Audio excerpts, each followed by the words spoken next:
Alrighty, guys, welcome to our week 9 live session. We have entered pretty much the last 4 weeks now. So we've gone through 2/3 of the course already. We told you guys when it started. It's going to go by quick. Get used to it. Make sure that you're looking ahead of the weeks, because before you realize it, you're going to see an ingredient on there. You're like, uh-oh, where do I find this? We've gotten that quite a bit, and it gets a little bit more awkward as we do continue on into these final weeks. So just look ahead at those final weeks. I wanted to get that off right away with this live session. But India, a very interesting week. We're going to try to run through this because there is a lot of information on India. It is one of the most historically rich regions that we're going to go to. So we do want to try to get through it as fast as possible.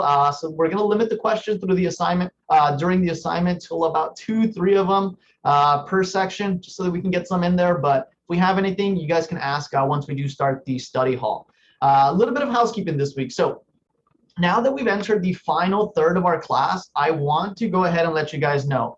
For those of you in my class, I don't know how Chef Catherine feels, but really done chasing here. For those of you that want to participate, reach out to us, let us know what's going on. We can help you with all that stuff. But unless you reach out to us, you talk to us, there's nothing we can do. We can send messages, we can tell you missed the assignment, we can leave voicemails on Friday when you send me to it because it rang twice and you didn't want to answer. Perfectly fine, no problems with me. But we do need to just get into the habit of this. Me and Chef Catherine are here for you guys. You guys are paying for this. It's your money that's going to waste essentially, and we get paid to be information for you guys. So use that. Please use us for that information. So anybody that's missing assignments, reach out to us, let us know. We'll make a game plan for you. We'll talk to you about what assignments we can kind of do together. These have similar ingredients, so try to do these back to back and then follow it up with this one. This one's going to have the least amount of prep time so we can get those easy 100 points. There's a lot of stuff that we can do for you guys, but unless you guys talk to us, we can only reach out so much. So if you're interested, we're here. It's what you're paying for. So please talk to us. Chef, anything to add? Couldn't agree with you more. Also, week 10 is the next week. So make sure that any missed assignments from week 6, 7, 8, or 9, unfortunately, that have been missed, they need to be made up by then. All right. Also, knowledge checks. That is 20% of your grade.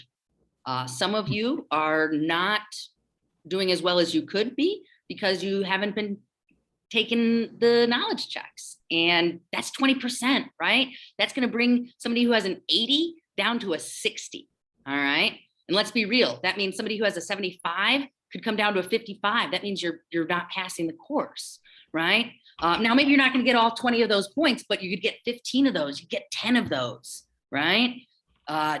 You don't want to put yourself into a corner where you're struggling and fighting at the last moment, right? Just like you don't want to run out of produce or prep ingredients on the line. You got to start stepping up, getting prepared, and being assertive and being proactive. So it's week 9. Let's crush it and let's rock it. Couldn't agree more. Those quizzes are super huge and they're super simple. The reading material, as we showed you guys during week 1, it's super streamlined for you guys. There's no more going into the book, reading 30 pages, trying to figure out where in those 30 pages those 10 questions are answered. So it's all the information is right there on that interactive, I think it's called lesson, right? Yeah, it's right on that lesson. So just go ahead and click on it. You can have kind of 2 windows open. Once you see that question, click, and you're all set to go. Those conversion checks are all things that we've done before, just very simple conversions that we're doing there. How many quarts is X amount of whatever it is? So just real simple stuff, guys. Please get those done. It does add up. Other than that, from what I've seen this week with the assignments, you guys have done a really good job. One of the major issues this week seems to have been the pita.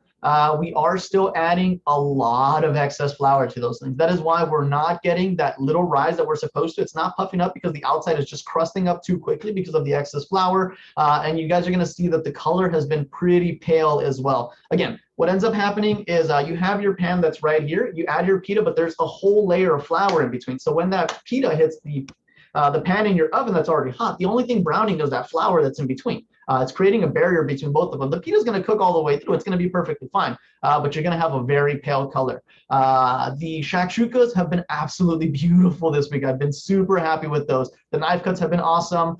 Those of you that found the fennel, you've done an amazing job on cutting that as well. I haven't seen any giant chunks. They've all been super beautifully thinly sliced.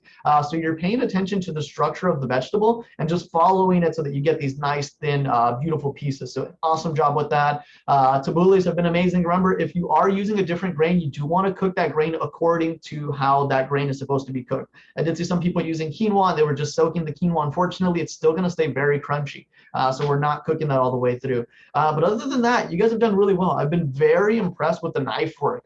We say it every single week, but the knife work just continuously gets better and better and better. And it's just something that I'm just a huge sucker for. Clean mise en place pictures and knife cuts are just the best thing for me. As you can see here, I have a giant knife on my forearm. So I analyze those very, very much in detail. So excellent job this week, guys. I've been very happy with it. And for those of you that struggled with the bread, we get a redemption this week. We're going to be making bread once again. So it's kind of the same deal with this, just a little bit different, but kind of same, but different. For those of you that get that movie reference, Chef Catherine, you're all set to go with the assignment.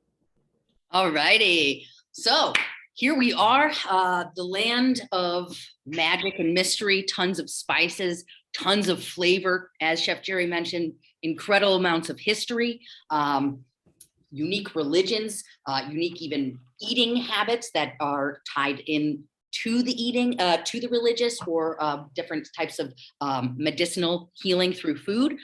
So what we're about to embark on is another week full of flavor. So let's hop right into it and check it out.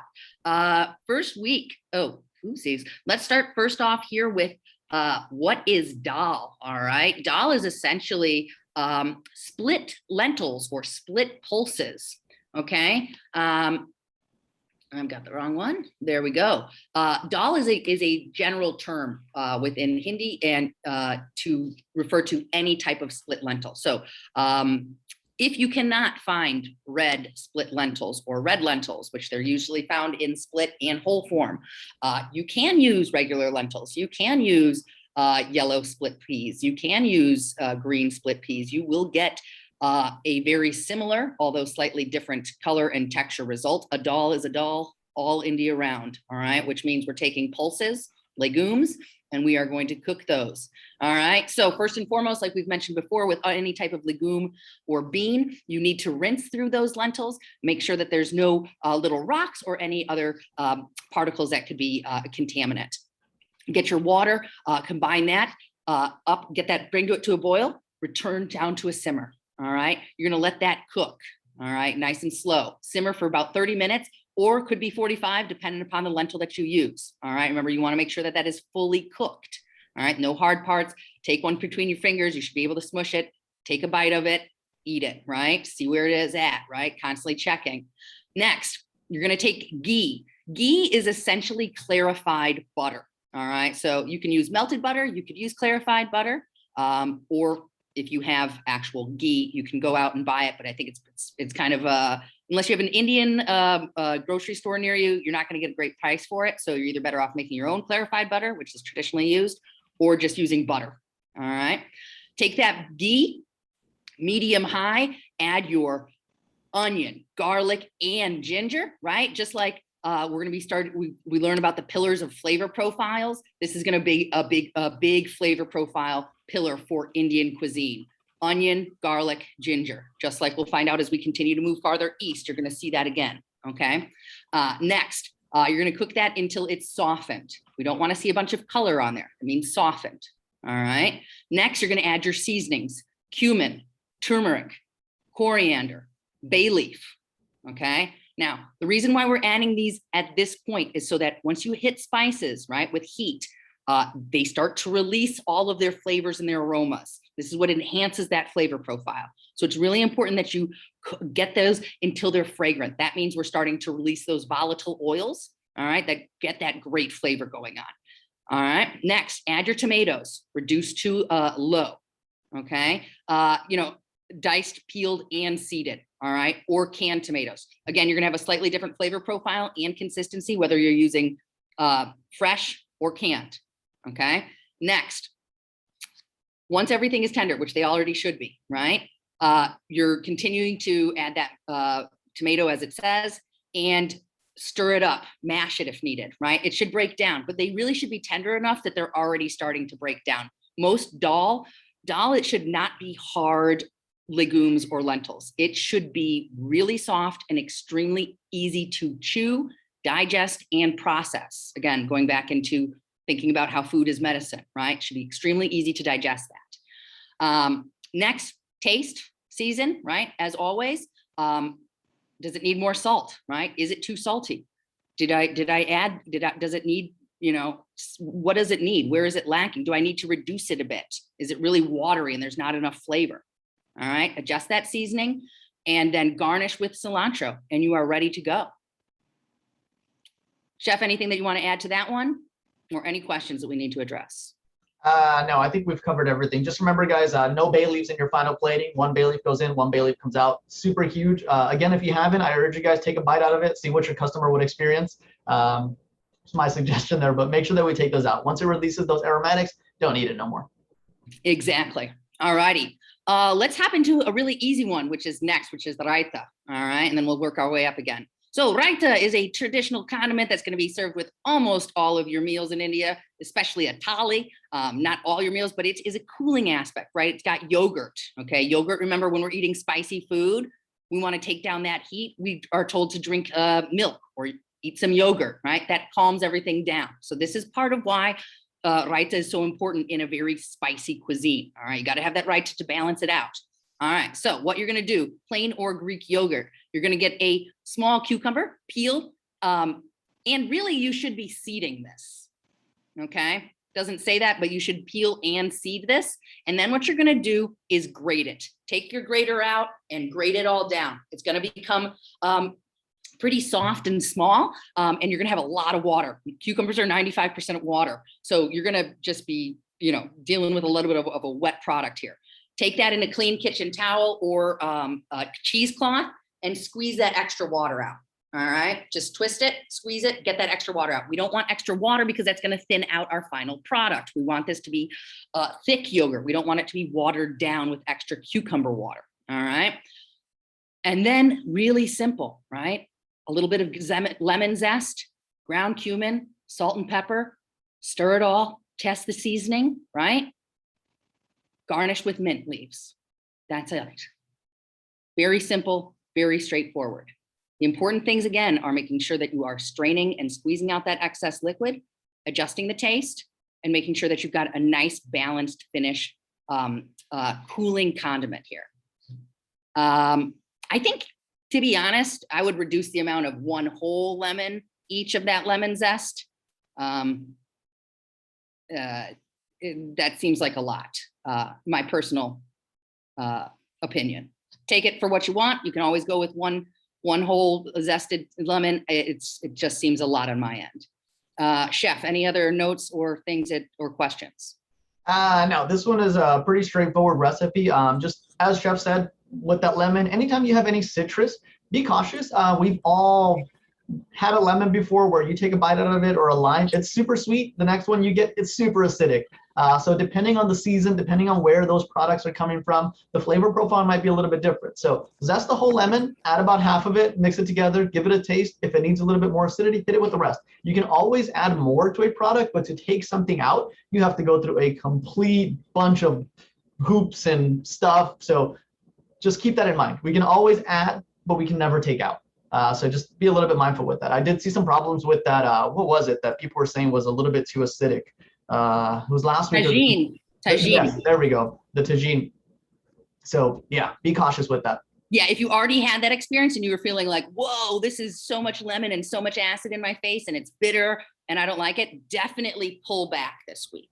Pull back. So yeah, and like Chef Jerry said, you can always add more. You cannot take it out unless you want to go through a whole nother rigmarole. So on that note, let's hop on into one of my favorites, kafta. This dish is absolutely delicious. It's actually also happens to be gluten-free. What you're going to find out is that a lot of Indian cuisine and dishes, you are going to be thickening dishes with nuts, ground nuts, not flour. Not now. Remember when we're thinking about roux, right? We're thinking something up with flour, making that sauce, making a roux. Here, we're not going to be using flour. We're going to be using ground nuts. All right. It's going to give you that creaminess. It's going to give you fatty component, and it's going to give you a richness that you won't actually get with just using wheat flour. And you get a lot of nutritional value as well. So let's hop in and check it out. First, you're going to do is grind all of your ingredients, right? That means turmeric. Well, you know, to be honest, let's just knock this out. Your turmeric's already ground. Your cayenne is already ground. Your paprika is already ground. They're all in powder. You don't need to grind that. You need to grind your coriander seeds. If you have coriander in ground form, use that. All right. It's going to be a little bit more fresh if you have whole seeds, right? If we were going whole and breaking them down, but otherwise, all you need is ground versions of all of these. Okay. Grind those up if you happen to not, if they're not ground and you got some great sources. You want to just use that. Okay. Next, in a medium-sized mixing bowl. Now, this recipe gets a little bit tricky if you don't pay attention here, because you need to add half at one point and half at another point. All right, so let's really just go in and remember, this is where you want to be rereading recipes before executing. All right, so in the medium-sized mixing bowl, combine the salt, 1 tablespoon, right? So that's half. Half of the garlic, half of the ginger. Okay. And 1 half of a cup of red onions. Remember, this is your mise en place. This is not how you're putting everything in order. All right. This is the mise en place for the entire recipe. So oftentimes recipes are going to have larger quantities because that's what you need to prep. And then you need to divvy that out and portion that out for when you need to utilize it. All right. So half of the garlic, half the ginger, and half of a cup of onion. Okay. Into your ground spice mixture. Then what you're going, and half of your ground spice mixture, right? So you've made this mix, you're gonna take half of that out. You're gonna add it all together. You're going to add your ground lamb or beef, right? If you don't eat lamb, can't find it, go with beef. If you don't eat either one of those, pork's an option. I would personally say another ground turkey, ground chicken. It's really not gonna be the same flavor profile. I would really suggest lamb or beef, but any of those 3 other options will work. Turkey, chicken, or pork will also work. Okay, you're gonna combine that together, really mix it together. Get your hands in there, right? When we mix meat with spices and ingredients, you should be using your hands. A spoon is not gonna do it, right? You need to put gloves on and you need to massage that meat. You need to incorporate the spices and all of those ingredients into your ground mixture so that it's cohesive and homogeneous. All right, that means all of the spices and all the ingredients are equally distributed. You've got experience of this, doing that in the kefta. All right, mix that together. Don't use a spoon, doesn't do the job. All right, then divide that meat into 12 parts and shape into even sized balls. These are going to be our essentially Indian meatballs. All right, next, we're going to heat that large skillet or non-stick or cast iron. And when that oil is hot, shallow fry for about 4 to 5 meatballs at a time. We don't want to overcrowd the pan. When we overcrowd the pan, we don't develop browning. We steam. All right. So when you overcrowd a pan, you steam. You don't get the color. You don't get the texture. Don't overcrowd your pan. We've been seeing that, throughout the week. So really just take heed and don't overcrowd this pan. You want to get the texture on this. All right. Once they've been browned evenly, take them all out, put it on a paper towel lined plate, let that rest. All right, get all that excess oil out there. Okay. Now, obviously, you're going to do that until you cook the whole batch of meatballs. Next, you're going to hop into a medium-sized saucepan and heat 1 tablespoon of oil on medium heat and medium-high heat, and add those onions. Right, that 1.5 cup left of onions, that 1 tablespoon of garlic, that 1 tablespoon of ginger. Right, that's what's been left. Okay, and you're going to cook all that down. Get it nice and translucent, get it fragrant, okay? Once that fragrance starts coming out, remember, we don't wanna burn our ginger or our garlic, it's gonna be bitter. You're gonna toss in the rest of that, the spice mixture, all right? Again, we're gonna be bringing out those flavors, right, from hitting those spices. Cook for that for 30 seconds or a minute. Once it gets fragrant, you're ready to go. You don't want to keep pushing your spices because they turn bitter really quickly. Next, you're going to hop in. This is where it's like making a roux. You got your fat, you've got some onions or more of a songe type of application, and you're going to add your ground almond flour. All right. Almond flour is essentially ground almonds that have been pulverized. That's it. So if you can't find almond flour, which are pretty prevalent on the grocery store aisles these days because of gluten-free, it's pretty common to see. It can be found in the baking aisle. And if you can't, you just get some almonds, put that in the blender, and blend the heck out of that until it becomes fine and powdery. All right. You don't want large chunks because that defeats the purpose of getting this smooth sauce. All right. And you're going to add that, cook it in for about a minute, add 1.5 cups of water, stir it to combine, throw these meatballs back in, bring that up to a medium to a boil, and reduce that heat and cook for about 25 to 30 minutes, stirring occasionally. All right. You got to check on it, right? Again, if your flame's up too high and you start reducing that sauce tomorrow, what's going to happen? Flavors are going to concentrate, potential burn. Add more water if it's necessary. Move it around. You don't need to be worried about, that you're going to disrupt anything. Now, you don't want to be vigorously stirring and break down these meatballs. Be careful, be gentle, do with love, but check in on your sauce. All right. 25 to 30 minutes, season to taste, and voila. Again, serve with mint, cilantro, and serve with hot basmati rice, or your Indian flatbread, which is naan. That's coming up. Chef, any issues or questions? No, the only thing that we had was Vladimir did suggest that if you do get the almond flour, try to go for one that has been dehusked. Basically what it means is that the brown part around the almond is gone, and it's just going to make for a smoother almond flour. If you do get it with that, sometimes it does have a little bit of texture to it, but it's not the biggest issue. Whatever you can find, it'll work down perfectly fine. Other than that, we did have a question earlier about what the divided on the recipe means, but you covered that already, so awesome job with that. And nobody chiming in today. Oh, we have one hand up. Yeah. Kayron? So if we do if we can't find the almond flour and we do use the almonds, should we just remove the brown layer? You can buy blanched almonds. Blanched almonds will not have the skin on it, the little brown skin. Otherwise, honestly, again, if you just want to make sure that they're raw almonds as opposed to toasted almonds or roasted. You want raw almonds, but skin or not, you're fine. Okay. Yeah. All righty. And Chef, one more question. Tara's asking, when she's grounded almonds in the past, that it turned into almond butter. Is there a reason why that happened? Yes, it's because you overprocessed it and you got it too hot and you kept breaking it down. You want to pulse, right? You don't want to just let it go and rub, because that will turn into almond butter. You want to pulse on your processor or your blender. You never want to go full blend. That's just going to totally adds a lot of heat, and you're breaking it down physically. So you're adding heat, which starts to break it down, and you're adding mechanical breakdown as well, physical breakdown. So that's what's happened, is you basically overprocessed. Pulse and you'll be good.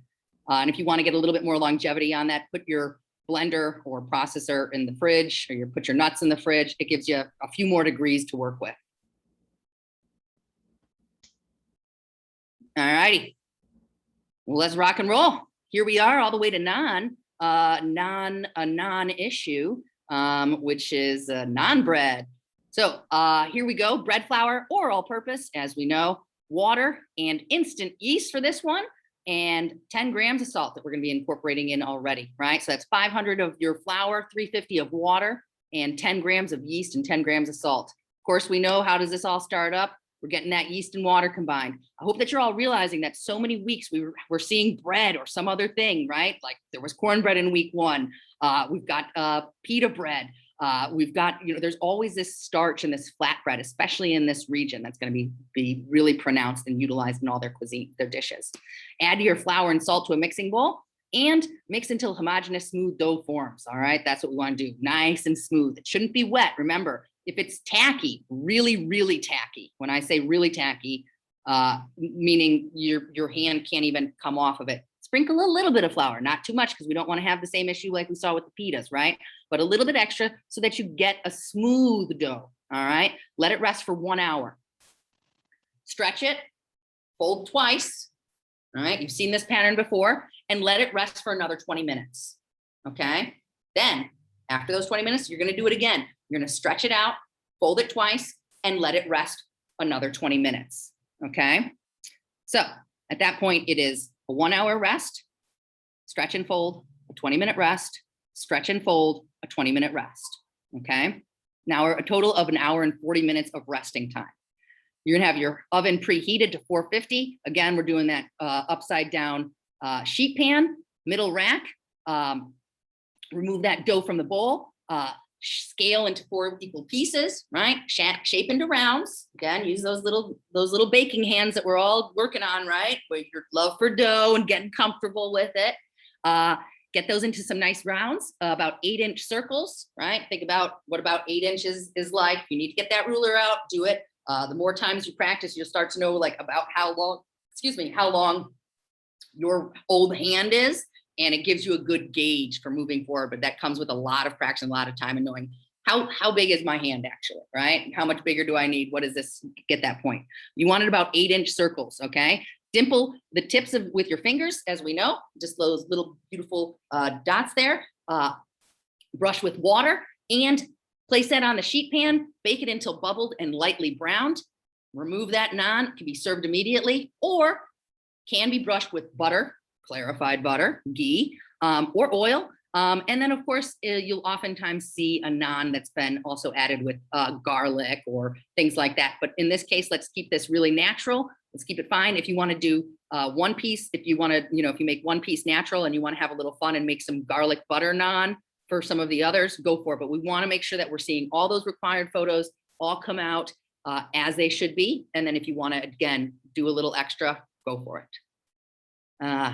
Any questions, Chef? Class? No one's got anything. Everyone seems to be all set this week. Everyone's ready for this. The only thing I would add is on the recipe, it says brush with water. Do not throw a lot of water over the top. We don't want to get the dough super runny again. And as Chef said, you want your dough to be workable, right? You don't want it to be super sticky. If you see that your dough is leaving residue on your workstation, add a little bit more flour. A little bit is perfectly fine. But again, don't have your workstation be completely coated in flour. It's going to kind of defeat the purpose of this, and you're going to end up making more of like a French bread at the end of the day, very flat French bread. Yeah, just do be mindful of that. But other than that, everyone seems to be all set for this week. Everyone's excited. Everyone's ready. No questions. So I think that's everything, right? We're ready to go into the history and the rest of the stuff here. All righty, so let's go. Nerves are gone now. Let's get into it. So India, very, very crazy region, right? Some quick facts for you guys. The population of India, first off, where is it located, right? Let's find out where India is on the map. So if we look at what the world was before the year 1492, this is pretty much what it was, right? You have Europe, Africa, the Middle East, we have India, Asia, which we're going to get to starting next week, and then Australia. So this is what it would look like before. We did talk about a little bit during the week 6 live session on Spain and during the Africa one. Africa, especially just how big and massive Africa is, right? So we're going to get into that a little bit later. But India, the population of it is this tiny little place here is 1.3 billion people. For reference, the US has 327 million. In India, 300 million of the people are considered middle class. And they do have a population of 1.7 million homeless people. So there is a lot. But if you do the numbers here, that still leaves about 1 billion people. So where do those people live? Are they part of the 1%? Absolutely not. Unfortunately, that leaves about 1 billion people that still live in poverty in this region. So the majority of the people. This country is geographically smaller than the United States. So they have 1.3 billion people living in a landmass that is smaller than what we have here, which is crazy to think about. These people are just kind of stacked on top of each other, unfortunately. India is actually the 7th largest country in the world geographically, so it's not super tiny or anything. We're going to get into Southeast Asia for the final week, and there we're going to cover a lot of tiny little countries, which is going to be fun. But India is actually known as the world's most ancient civilization. Society existed many years before Christ. Spoiler alert, it has been conquered and ruled by many different empires, creating a lot of history in this region. Just quick little things for you guys. We're going to get into a lot more detail on them right now. but I want to just kind of throw these things at you guys. So 1/3 of Indians are vegetarian, the largest vegetarian population in the world, actually. They do eat a lot of dairy, so we do see ghee this week. We see yogurt. We're going to see a lot of cheeses, a lot of milk, etc. in this region. In their religion, there is one animal that is considered sacred. It does not get touched. Somebody chime in. Tell me what that animal is. Pig. Cows. The cow. Correct. The pig is something that Muslim people do not eat because they consider it dirty, but here these people celebrate the cow. It is considered a sacred animal. There's a whole backstory behind it, but I'm not going to get into Indian mythology because, again, just a lot of information with that as well. Yeah, so India is actually the world's largest milk producer. As Hindus, they don't eat beef and they don't kill cows, so they raise them for all their dairy products that they eat. So that is why, because they don't eat the meat, they just have so many of them, right? So they milk them. The mango is India's national fruit. And then tea is the most popular beverage here. Not one of. It came actually from neighboring China, though. So if you think of the spice trade that we've been talking about this whole term, the spice trade really ran from east to west. Tea is a beverage that we'll talk about more when we get to China. And that's kind of how it started. It started in China, made its way westward. If we look at this map here, we can see that we have all of Asia. Actually, let's jump into this one here. You can see China is right above it, right? So I do want to go back into this one now and just kind of talk to you about how the spice trade went. So we start here in China, which is this giant landmass. It goes into India. We head right into the Middle East. We come up into the all these countries that we talked about in the Mediterranean, made its way westward. You have Italy, you have France, and then eventually it made its way into Spain and Portugal, right? So just this giant trade route all the way through this massive landmass. And then even here, Africa is only separated by not so much water. So all of these places, again, just constantly trading spices with one another. That's why we've seen so many of the spices that we're going to talk about this week in other regions before. So yeah, so it initially came from China. Eventually, the British had control over India, and because tea was so big in India, the British actually started drinking it there. And then eventually, when those people were going back to Britain, they're like, no, we need the tea to go with us too. So that is why you see just kind of in movies or in just everything, you see English people always drinking tea. But it does come from them having territories in India and India procuring that from China. So again, the transfer of these ingredients just from region to region. And we will see that there is a lot of British influence in India, and in India there is, and then in Britain there is a lot of Indian influences as well. We're going to talk about the national dish of Britain right now. I'm going to ask a question. I don't want anybody to search it up, but I'm just going to give you guys a little bit of just a preview here. It is going to be an Indian dish.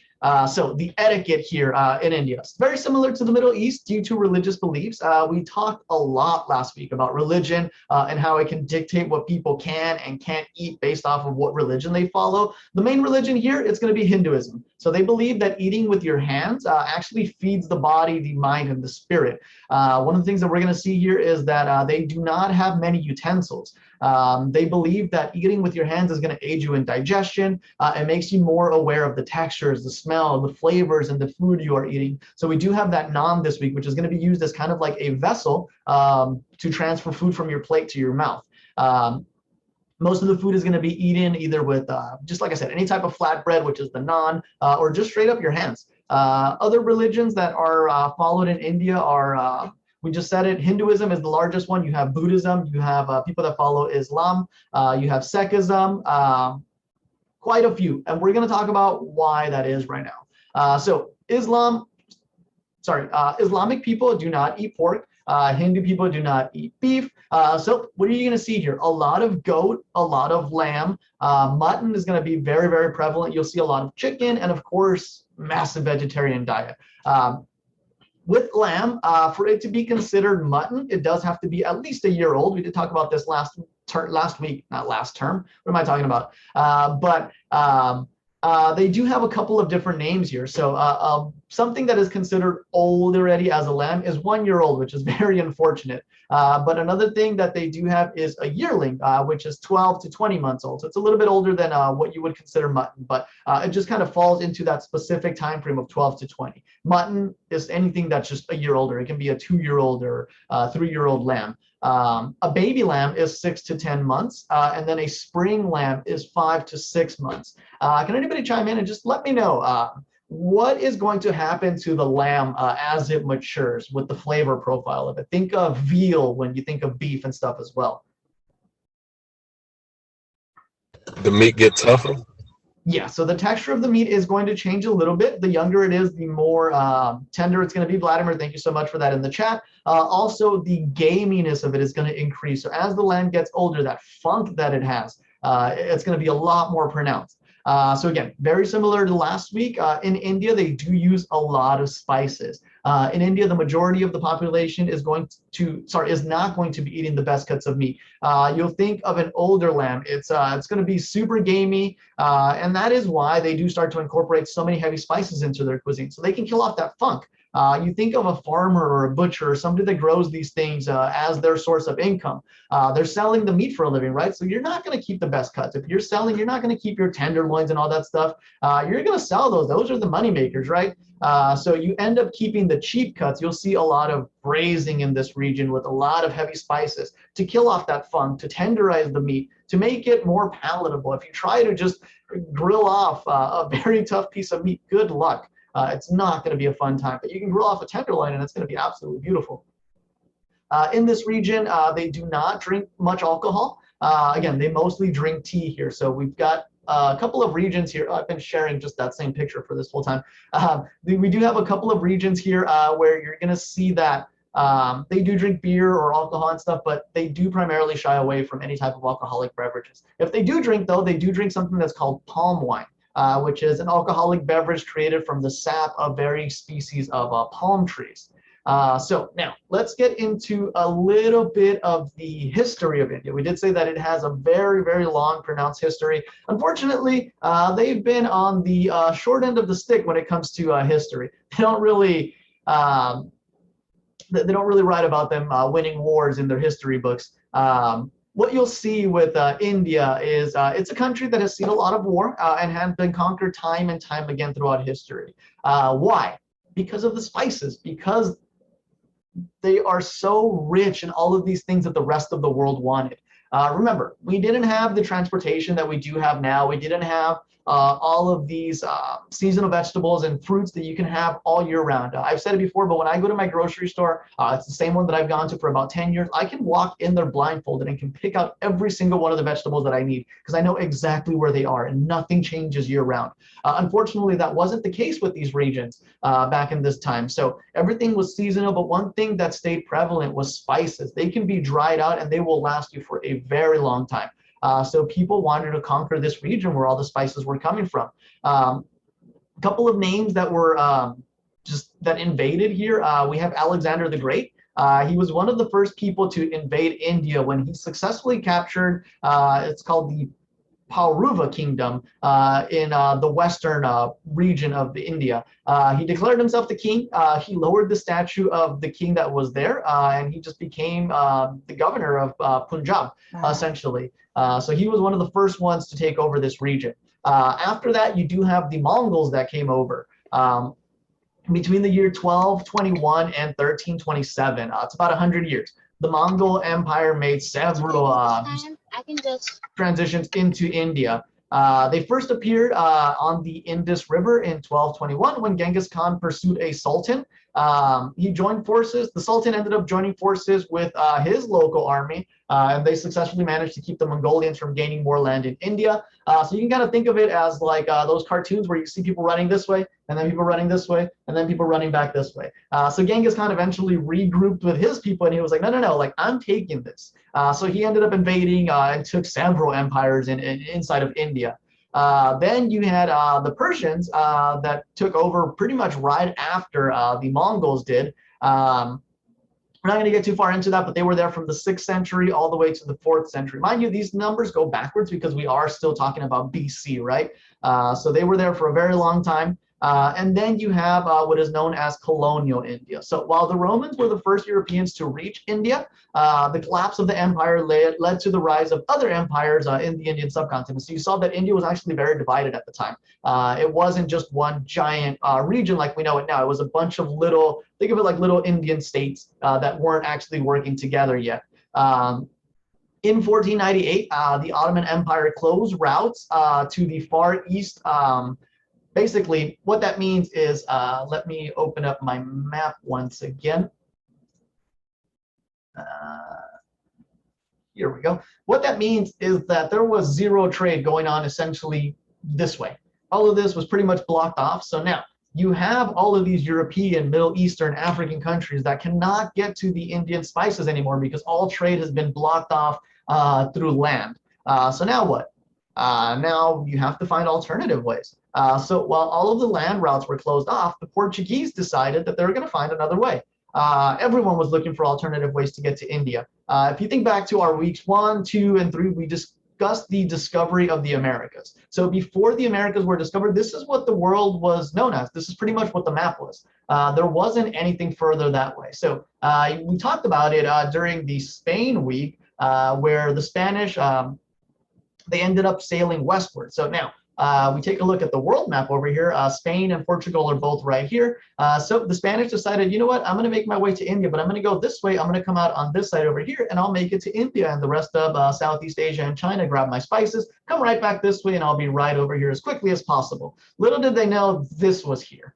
Giant landmass. But what ended up happening with the Portuguese decided, you know what, I'm going to go ahead and I'll take my chances. I'm going to sail around Africa. Remember how big Africa is, though. So it's a massive, massive continent. This does not do it justice, as we saw last week with that. During the Africa week assignment, we just did the Middle East. So you guys know this probably extends way further down. So the Portuguese actually ended up going all the way around. And what they saw was that they were able to make it there.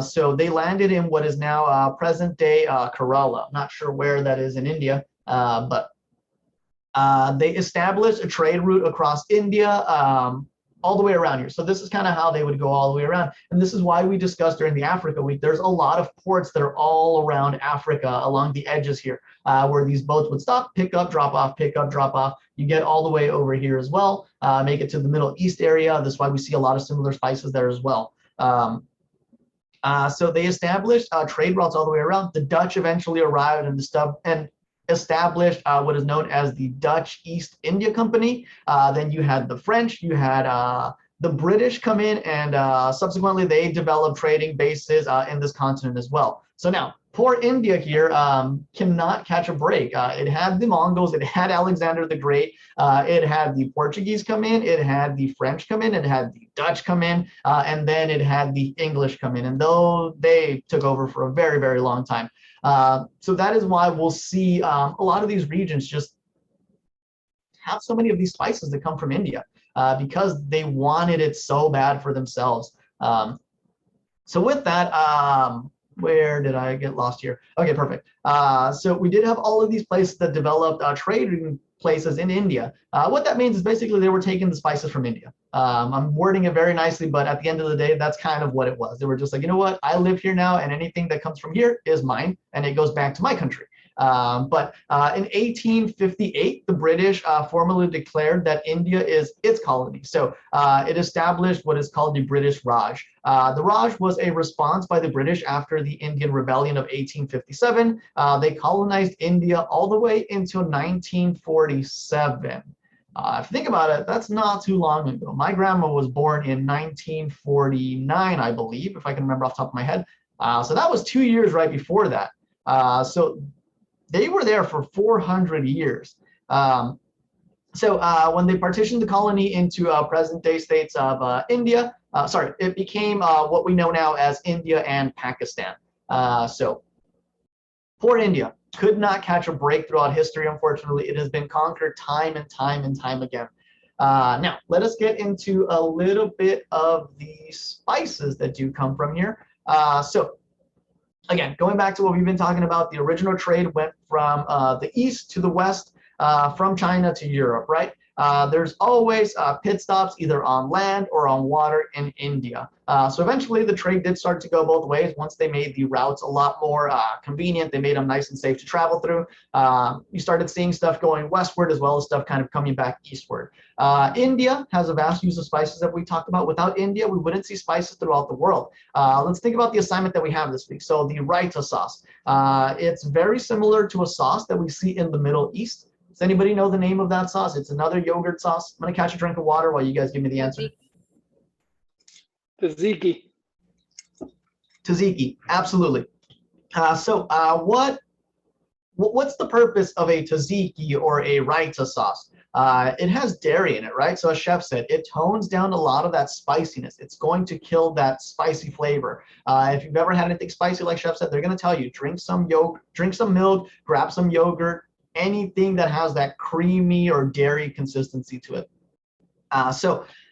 We do see here, I got lost here, sorry. The dairy tones down a lot of the spiciness and some of the spices and a lot of big flavor. We talk about big flavor, spices and all that stuff to kind of tone down that flavor from the gaminess of the products that they're using. So what does that do? It just creates a nice balance. Some of the main spices that are going to be using here are pepper, black mustard seeds. You're going to see that they use a lot of cumin, turmeric, fenugreek, ginger, garlic. You have spices that are coming from the east, such as China, Japan, and Southeast Asia here. And again, we're going to talk about those as we do get into those weeks. A lot of cardamom, a lot of cloves, coriander, cinnamon, nutmeg, saffron. Early in history, saffron actually came from Asia and India. But now 70% of it does come from Spain. And then we have curry powder. Which is an interesting one, right? Curry powder is just basically a combination of spices, but it isn't really anything specific. If we think back to the week 2 assignment, we made mole. What is mole? Well, combination of spices and a bunch of other stuff, sometimes even cookies and stale bread and plantains and just this very, very broad term for it, right? So we'll talk about the origin of that word right now. Now, back to what I asked at the beginning. Somebody chime in, tell me what is the national dish of Britain or the UK? Chica? Sorry. Mm-hmm. Tikka chicken tikka masala. Tikka You got masala. it. Yeah. So why is that? Why is it that the national dish of the British is an Indian dish? Well, as we discussed, they were there for 400 years. And we all know British food's a little bit on the bland side, right? So they took something from over there and they're like, nope, this is ours now. This is a lot better than what we have over here, so we're going to keep it. But again, there was a lot of trade going on between India and the UK during that time that they were there. So obviously people were traveling back and forth, right? And while you're in India, when you go back to the UK, you're like, well, I want to still be eating the same things that I was eating over there. So the food eventually made its way back, and it's now become the national dish. Curry powder, as we just talked about, is actually a British creation. So because they occupied India for so long, they got used to the food there. When the people returned back to Britain, they wanted to replicate the spices seen in India, but they did not have them. So without India, the rest of the world wouldn't have the spices that they have now. We see that this is where a lot of these spices kind of originated from. Indian people also have a long lifespan. You think of the spices that they're eating and how it aids the body with so many health benefits. You have turmeric, which combats harmful inflammation, cellular age fighting, antioxidants, which helps your cells stay nice and young. It strengthens cardiovascular health, protects against cognitive decline, relieves everyday joints, aches, and pains, gives you brighter, healthier skin. Sounds like I'm advertising the product over here. But basically all that just from one single spice, turmeric. So what are the rest of these doing? We think about Asia, Asian people, when we get to Japan, we're going to see that they're actually the people that have the longest lifespan. Why? Diet. We go into China, we're going to see that first thing these people do when they get sick before anything is they look at the food they're eating and they try to figure out how they can fix it with food before they turn to modern medicine. So again, India is one of these regions, once again, that is using a lot of these spices with so many health benefits. They're shying away from anything that is going to be harmful to them. So with curry, what is it? So curry, it's a rich, flavorful gravy that usually has vegetables or meat, and it's generously poured over rice. Curry is actually just a generic term that refers to any sort of any Indian dish in this nature. It's very popular here in the US, but you would not go to India and order, can I get a curry? Curry dishes, they're found in India, but they actually have their own name. This is more of a term that has just been kind of created by American Indian restaurants due to just the common usage. They don't want to name every single one of those dishes individually, so it's a red curry, it's a green curry, it's a yellow curry, and it just makes it super easy for them on their menu, and they don't have to get into super specifics or anything like that. Curry powder, though, is an ingredient that was created in response to the term curry. Curry powder is a blend of traditional spices that are used in Indian cuisine. So they mix turmeric, ginger, fenugreek, coriander, red chilies, mustard, cloves, but it can be any combination of these in any type of quantity with any other additives that they want to have. So as we talked about with the mole, there are 7 basic categories of mole, but with those, you have infinite possibilities. We talked about it during the US when we talk about collard greens. Every single household that you go to is going to do their collard greens a little bit different. They're going to do their cornbread a little bit different. Barbecue sauces. Just within the US, we have all these different barbecue regions, and they all say that their way is the right way. But is there a right way? Not really. It's just kind of this general term for barbecue, right? So that's kind of the same thing with curry powder. It's just a combination of all kinds of stuff that you pretty much is subjective to the person that's making it. And every single household is going to have their own recipe for curry. We do go into a little bit of, let's talk about some other of the popular ingredients here. So garam masala is another popular ingredient here. So it's very similar to curry, which is just another mixture of spices. This one, though, it's a little bit more concrete. Again, you can mix it up and stuff, but this one has a lot of stuff in it. So it's got cumin, coriander, green and black cardamom, cinnamon, nutmeg, cloves, bay leaf, peppercorns, fennel, mace, which is that stuff they spray on you. Yes, absolutely. Dried chilies. Very similar spice mixture to what you would find in the Middle East, which is called baharat. A lot of basmati rice in this region. It is a staple with most foods here. Let's take a look at some of the pictures here. So we do have, let me share my screen with you guys once again. This one. So this is what basmati rice looks like here. It's a beautiful rice. It cooks nicely. You'll see that when you cook it off, it just separates very nicely. It doesn't stick together like a sticky rice or anything like that. This is kind of a curry on top of rice with a little bit of cilantro over the top. We do see ride over here, another dish, but this is what Chef was talking about here. I do want to take a look at this real quickly. Ghee, it kind of comes like this. Again, it's one of those things that we are able to avoid purchasing. It's going to be pretty expensive, especially if you can't go to a specific like Indian location that sells it. If it's somewhere else, like a commercial market, they're going to really up that price, but you can make your own. Just go ahead and cook down some butter, wait for the solids to come to the top. You can take those guys out, and there you have it, clarified butter. Really what you're doing is just separating the milk solids from the rest of it. And this is what it's going to look like when you scoop it up. So they have some equipment here. Let me see, do I have a picture? Yeah, so here we go. I wanted to show you guys these pictures here. This is just kind of a spice mixture here. So this is kind of what they use to store their spices in. You can see all kinds of different stuff here, different spice mixes, and it's really cool. This is kind of how they do their cooking. If you've ever watched any of those videos of just Indian food being made, I would urge you to look it up on YouTube. It's super cool. They're just kind of throwing all kinds of spices into food. It's super interesting. And this is kind of how they eat over there. So here we have this picture that has over 50 dishes in it. We did say that a lot of the people are vegetarian and a lot of their dishes will be as well. And this is kind of how the food comes out. It just comes out family style, and you'll pick out what you want from it. We can see some flatbreads on here as well. Probably some type of yogurt sauce over here. Honestly, I have no clue what any of this food is. I'm not too versed in Indian food. Maybe Chef Catherine can chime in and point some of these guys out for us.